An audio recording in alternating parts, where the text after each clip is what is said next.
Je passe officiellement dans le côté obscur de la force. Quelle est la voie?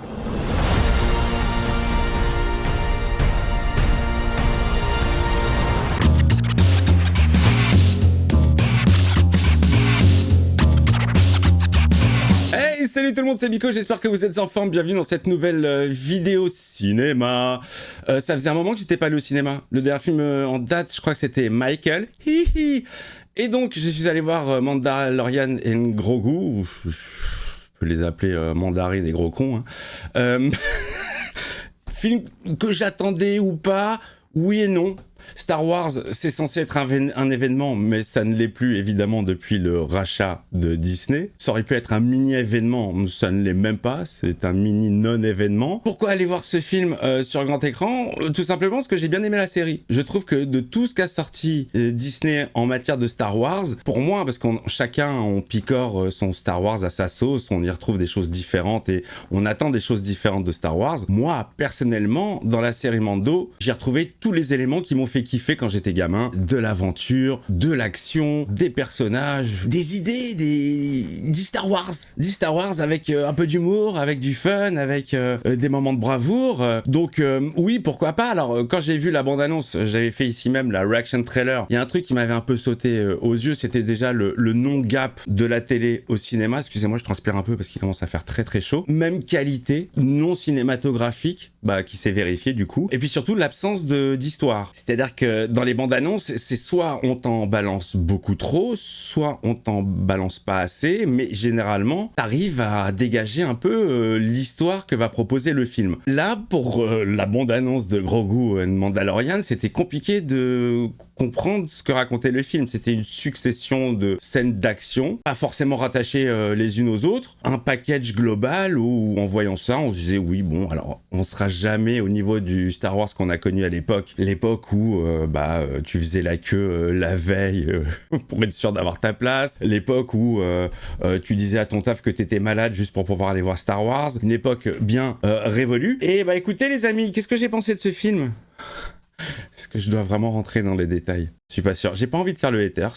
Il y a une chose qui est sûre, c'est que Star Wars m'a définitivement perdu. Là, ça y est, c'est fini. Je suis un enfant de Star Wars, les amis. Je suis né en 76. Je suis né le 4 mai, le jour du Star Wars Day. J'ai baigné avec Star Wars. Ça a été mes cassettes vidéo de chevet que j'ai regardé en boucle et en boucle. Et quelle chance on a eu à cette époque d'avoir des films de cette qualité. J'ai bossé sur La Menace Fantôme. Bon voilà, je suis un fan de Star Wars depuis ma plus tendre enfance. Comme beaucoup de gamins des années 80, j'ai eu la couette Star Wars, j'ai eu le pyjama Star Wars, j'ai eu évidemment les petites figurines collector à l'époque qui doivent l'être encore plus maintenant et que évidemment j'ai totalement paumé. Je suis un fan de Star Wars. Je suis pas là pour déverser ma bile, ma haine. J'ai envie d'aimer Star Wars. Mais le problème c'est que depuis que ça a été racheté par Disney, j'ai l'impression que on opère sur moi, sur le petit fan de Star Wars que je suis, enfin le vieux fan de Star Wars que je suis maintenant, que j'ai atteint un certain âge. D'ailleurs, merci beaucoup pour tous vos petits messages, ça fait quand même plaisir, même si c'est un âge qui casse les couilles. On a opéré sur moi l'année la carotte, c'est-à-dire qu'à chaque projet que Disney a sorti, je me disais, bon allez, ça peut être bien, on lui donne sa chance, et puis forcément, une déception, jusqu'au projet suivant, où, t'es naïf, t'as envie d'y croire, donc tu leur dis, oui, vas-y, je te donne encore une chance. Des chances, j'en ai laissé je sais pas combien, j'en ai laissé autant qu'il y a de projets différents, autant qu'il y a eu de films au cinéma, autant qu'il y a eu de séries télévisées, autant qu'il y a eu de projets à droite, à gauche, sauf que là, ça prend plus, c'est fini, c'est mort, c'était la dernière fois que que je mets même pas de sous parce que j'ai été invité par Culture Geek. Je fais un bisou à Tom. Alors au moins, voilà, ça c'est le côté positif. On est à deux, c'est toujours un moment sympa de voir un collègue YouTube, de parler cinéma, de lui conseiller des films. Il m'a conseillé des films d'horreur, je lui ai conseillé de voir Phantom of the Paradise. Donc un échange vraiment sympa. Et pour vous dire que, ouais, on est des pigeons, parce qu'on continue à y aller, on continue d'y croire, on continue d'à peu près soutenir. Je veux dire, Culture Geek, je sais pas ce qu'il va dire dans sa critique. Je crois qu'on a à peu près le même avis parce qu'on a un petit peu débriefé à la fin du film et on s'est regardé, enfin quand il y a eu le titre fin, on s'est regardé genre Ah d'accord. On parle là, ça y est, c'est fini, c'est... Ok. Même lui, c'est un gros pigeon, je te le dis, t'es un gros pigeon. Acheter 29 balles, un seau de popcorn, tout ça, parce qu'il y a gros goût. On est des pigeons. J'aurais pu craquer. Mais voilà, je veux dire, produits dérivés, t-shirts aussi. Mais là, le problème, les amis, c'est que... là, tout ce que je vous dis, c'est ce que je pense moi. Hein. Vous irez voir d'autres vidéos de d'autres gens qui ont d'autres avis. Alors, c'est pas pour balancer, mais je pense que tous les gens qui ont un avis positif, vous faites pas ken, c'est que des gens qui ont été invités ou qui ont interviewé Pierre-Paul ou Jacques. Donc forcément, quand t'es invité, c'est plus compliqué de dire ce que tu penses vraiment. Mais croyez-moi que il n'y a rien. Le vide stellaire. Il y a la première partie était plutôt sympathique. La première partie de film où t'as une mission comme ça où il faut retrouver un ancien mec de l'Empire et le ramener pour le traduire en justice. Cette petite partie était vraiment sympathique. Alors, pour se mettre en avant, pour mettre Dave Filoni en petit caméo, pour mettre Deborah Shaw en caméo, pour mettre Martin Scorsese dans le film, là il y a du monde. Par contre, les amis, pour écrire un scénario, une histoire, il n'y a plus personne. C'est d'un vide, mais c'est d'un vide, ça me fait chier de vous le dire, mais c'est le vide absolu. Je me suis emmerdé, mais comme pas possible, je me suis vraiment fait chier. Je crois que ce film m'a donné à peu près 22 micro-siestes. Il se passe pas rien, il y a beaucoup d'aventures, il y a beaucoup de scènes d'action, mais c'est à l'image de la bande-annonce en fait. Aucune histoire ne se dégageait de la bande-annonce, et bah là, aucune histoire ne se dégage du film. Qu'est-ce que raconte le film? Je vous mets au défi de me dire ce que raconte le film. Je suis passablement un petit peu énervé parce que j'ai perdu 2h12 de mon temps qui paraissent, mais toute une life, un rythme et d'une lenteur, d'une lenteur. Il y a des choses qui fonctionnent. Grogu, je suis désolé, sur moi ça marche. Le personnage de Grogu, il est attendrissant, il est mignon, il est bien foutu. C'est un petit gars, t'as envie d'être pote avec lui, t'as envie de lui faire des chatouilles, t'as envie de t'amuser avec lui. C'est comme un bébé, tout ce qui est petit et mignon. La race des babous frics également, voilà, ils sont marrants, leur façon de parler. Pour le reste, les amis, le bestiaire m'a dégoûté. On est sur de la synthèse, quasiment 90%. Tout ce qui était un petit peu, c'est ce qui faisait un peu le charme de la post-logie, c'est-à-dire le côté palpable où ils voulaient revenir sur de l'animatronics, tout ça. On a complètement perdu. Le film met en scène un descendant de Jabba, à savoir son neveu, qui s'appelle Rota. Je crois que c'est un des pires personnages qui m'a été donné de voir. Je pense que même Jar Jar Binks, mais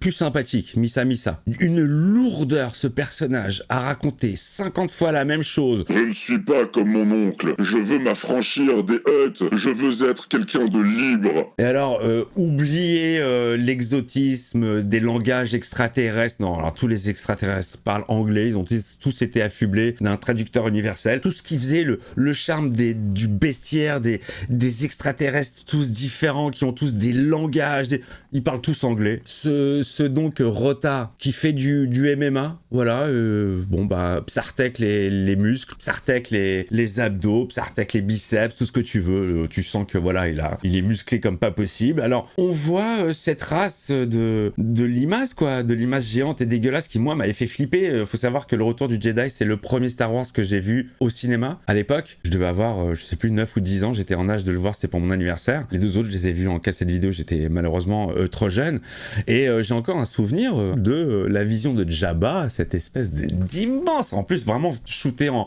toujours d'en dessous pour lui donner cette stature avec la baffe qui coule, vraiment une créature immonde et dégueulasse. Là, on est sur une créature immonde et dégueulasse, mais par rapport à la synthèse en vrai.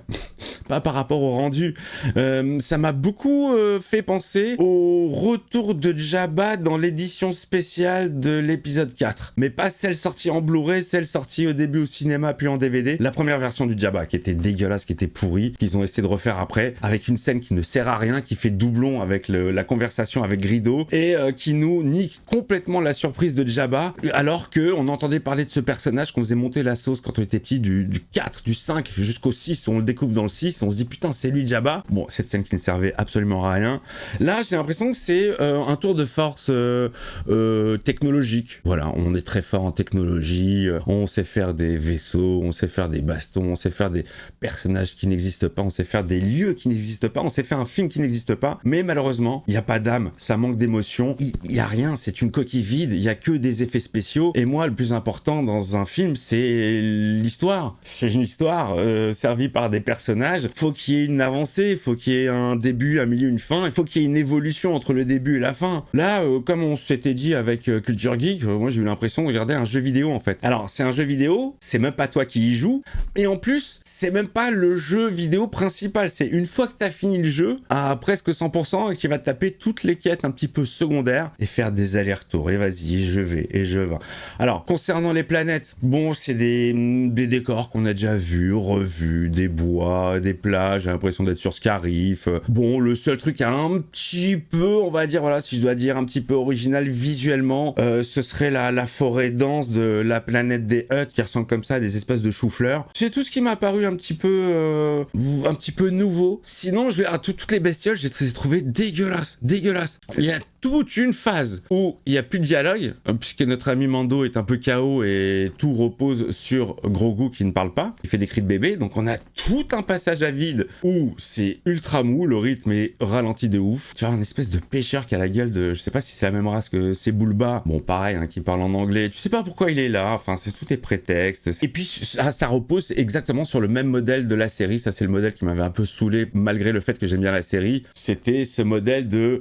faut que tu ailles voir tel mec qui va te donner tel renseignement pour aller sur telle planète, qui va te rencarder sur tel gars, qui va te dire où se cache machin. On n'est pas du tout sur un film cinématographique, on n'est même pas sur un épisode de série, parce que je vous ai dit, même la série, moi, elle m'a emporté. La saison 2 était vraiment bien, ils ont réussi à creuser un petit peu le lore de Mandalore, le folklore, tout le côté, ceux qui enlèvent les casques, ceux qui l'enlèvent pas, les restes de l'Empire, tout. Là, franchement, c'est... Je sais pas.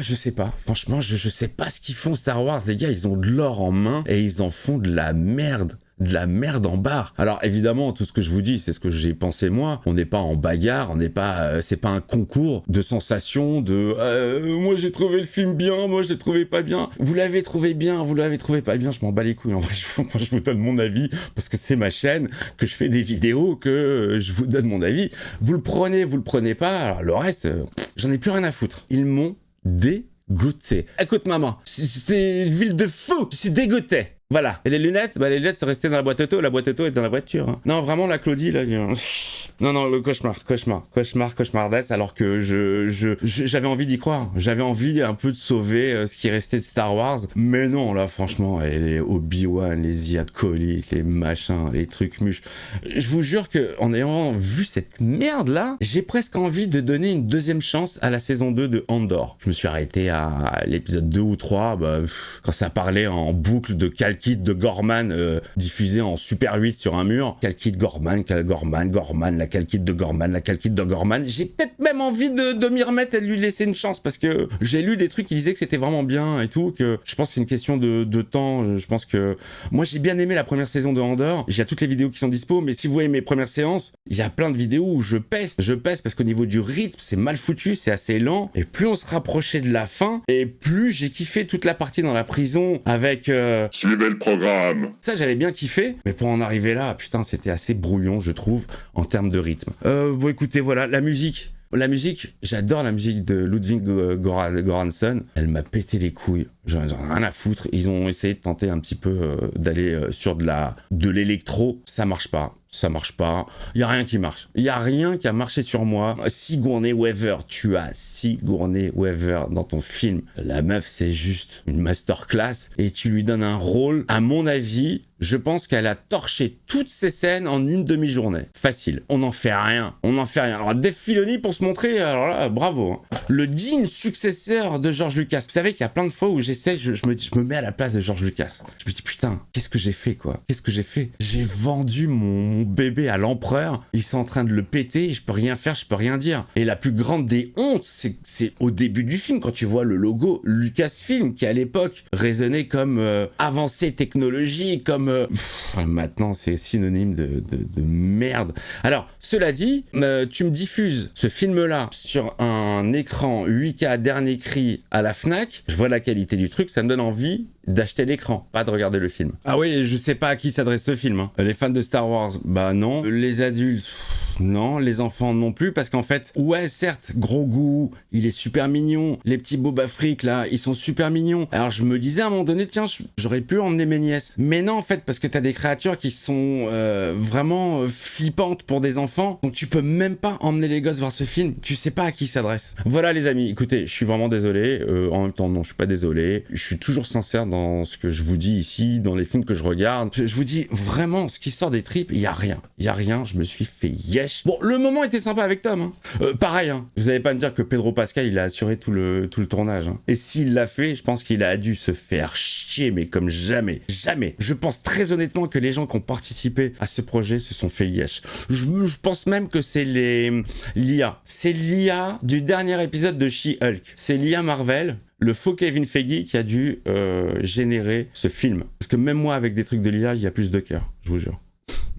Enfin bref. Bon bah écoutez les amis, dites-moi vous dans les commentaires votre ressenti, si vous avez adoré le film, dites-moi ce qui vous a fait kiffer justement, et si vous avez compris l'histoire, s'il se dégage une histoire, bah dites-moi ce que c'est que l'histoire, parce que j'ai pas encore compris, je cherche encore. Et je maudis les Hutt. Putain, je les glorifie, je les maudis, j'ai envie de leur cracher à la gueule.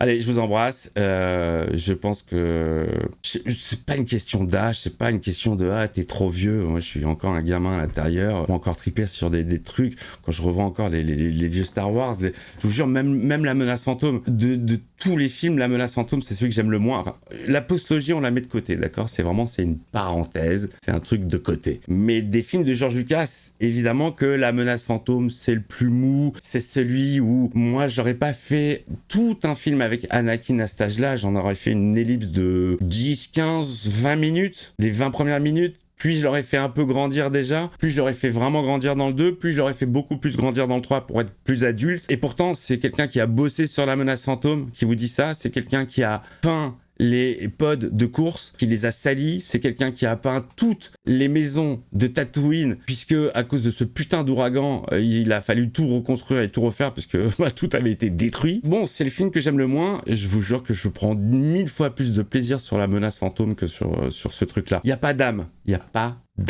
Voilà, je vous embrasse, mettez-moi quand même le pouce, le boost, le commentaire, si vous avez envie, je suis complètement désabusé. Là, j'attends un truc, c'est vraiment le film de Spielberg. Je pense que c'est le seul truc qui va me réconcilier un petit peu avec la SF, et avec, je sais pas, peut-être des axes de caméra un peu malins, des façons de filmer, parce que là, c'est du scolaire. Je vous embrasse, à très vite. Que lui arriverait-il si vous n'étiez plus là pour le protéger ? Tout va bien ?